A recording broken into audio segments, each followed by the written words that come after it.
Hi guys, so why is it that INFJs often feel like their boundaries are easily crossed? That people are stepping on their boundaries or worse, crossing their boundaries? It is true that an issue, if you like, that many INFJs talk about. People who identify as INFJ will often say, people are not respecting my boundaries, and I feel kind of disrespected or overwhelmed or drained by them.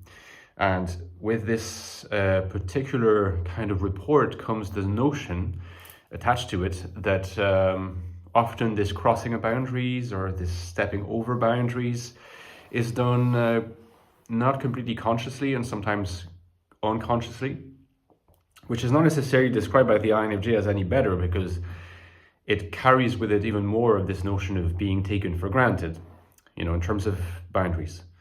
So why is that the case? What can we say about this that's potentially interesting, potentially enlightening? We're going to have to use our classification, aren't we? I think that it's definitely true that many INFJs have an issue with people crossing their boundaries, feeling like people take them for granted in that respect. But it's not going to be the case with all INFJs. It's going to be the case, but more specifically with two kinds of INFJs. The compliant or adaptive submissive INFJ on the one hand, and the solipsistic INFJ on the other hand. In other words, in some sense, to kind of simplify somewhat, but to really illustrate the point, we're talking about the more insecure type of INFJs in terms of their relationship with the external environment. There was as an aside, there was a viewer recently asked or remarked that there seem to be similarities between this notion and the notion of attachment, because we do speak of secure versus insecure attachment, and I would answer them, yes, definitely, there are analogies, there are similarities, but these are not the same things, okay?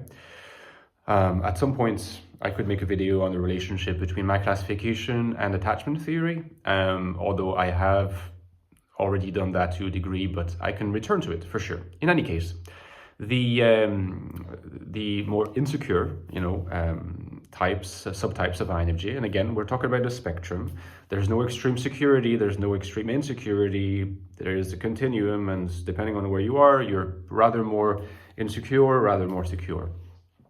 Now, there are debates within the community. This is something that I've noticed regarding how common secure INFJs really are. I would contend that they're not very common online, much more common offline, and that there are really good grounds you could give for this. The more insecure kinds of INFJs, so we're talking again about the compliant/adaptive submissive, and on the other hand, the flip side of that being the solipsistic INFJ. Now, what can we say about these INFJs that would explain why they are very likely to be the INFJs that talk about their their boundaries being crossed, easily trampled by others, even when others are not really intending to do that? Look, this might be controversial, but I'm going to say this anyway because this is what I currently believe. The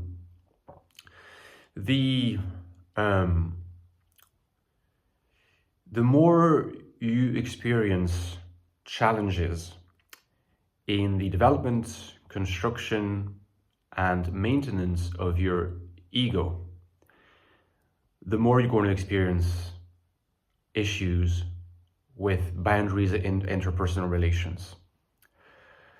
And what really characterizes these two subtypes of INFJ, even though on the face of it, there's a lot that they don't seem to have in common. So the adaptive submissive, again, to refer to the theory of attachments, tends to be more anxious or ambivalent, whereas the solipsist tends to be more dismissive.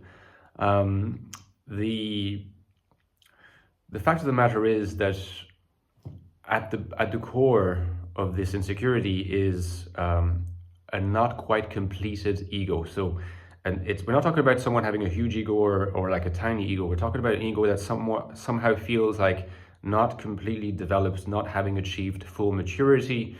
And, you know, in psychoanalysis and psychotherapy, usually posit this to be related to, well, of course, the innate characteristics of the baby and the child, but also the mode of parenting. Good enough parenting or not good enough parenting play a huge role here, particularly in the early years of life, you know, between 0 and 3 years, and especially between 0 and 1 year, just is massively influential on the development and whether your ego attains to a certain state of completeness or not. And there seems to be a lot of clinical evidence for this. Now, if your ego is not complete in that sense, if your ego is not fully mature, there are two things that are going to, among other things, there are two main things that are going to sort of stage themselves in your relationship with others later in life as well. At one level, you're going to need others to complete your ego. So whatever is lacking in your ego, you're going to need others to fill the gap. And at the very same time, when these others are allowed to come in to fill the gap, you're going to experience the threat that the intervention by the others and their mixing up with your ego is going to dissolve whatever of your ego is there in the first place. So there's going to be at one and the same time a desire to be completed by others, egoically speaking, and at the same time a fear of dissolution in the face of that foreign interference.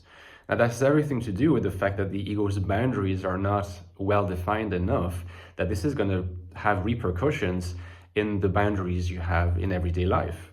Okay, so another way of putting this is that the INFJs who experience their boundaries being crossed by others and who complain of it, who say this is a painful experience. Now, it is a painful experience, but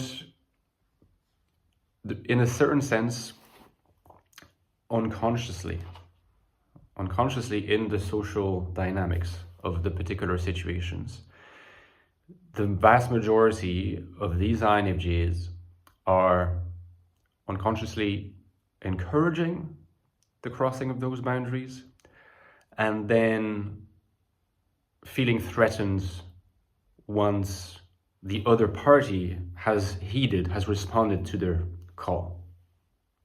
So like, I feel like there's a kind of dialectic taking place here between attraction and repulsion, between wanting to merge and then being very threatened by the merging and the threat it poses to the integrity of the fragile ego. Okay, so this is a replay of these early stages in many respects, and this has to do with the incompleteness of the ego, you know. And again, it might, well, when I say that it might be a controversial idea, is this idea that very, very often boundary crossing happens because unconsciously the person allowed themselves to have their boundaries crossed. They allowed an opening to show itself. And of course, after that, I feel threatened, but they still created that opening. And the key to resolving this is, of course, to move toward ego reconstruction. And this is something that can happen in terms of the INFJ vocabulary through a path of spiritualization. Less likely to happen in the case of secure INFJs who are more secure from the get-go. But there is a path of spiritualization whereby INFJs can also build defenses that are more lasting, more reliable, and more healthy altogether. If you'd like to hear more about this and many other things, don't forget I've written 2 books on the INFJ personality. The Infinite Soul is my latest book on INFJ life in the modern world, how to find happiness, purpose, and value while keeping your authenticity as an INFJ, as a unique INFJ in a world that we often see as hostile. The link is below. If you'd like to read more, check it out. As well as my previous book, The Ecstatic Soul, which is the prequel to The Infinite Soul, a new look at the INFJ personality, which is all about the INFJ mind and its existential manifestations. The deepest look at INFJ consciousness is this book. And finally, my Patreon page is a lifeblood of my channel, guys, so please consider donating to my channel. You can access bonus content there. You can, for example, like I think either today or tomorrow, I'll do like an in-depth discussion of INFJ narcissism, the INFJs and narcissism for my Patreon community. So you can access every 2 weeks in-depth discussions such as these, as well as interact with me directly, ask me questions, ask me to cover particular topics. You get priority. And the big aspect of the whole thing is that you help me keep going with this channel in these difficult times. So thank you for considering it. The links are all below, and I'll talk to you next time, guys. Bye-bye.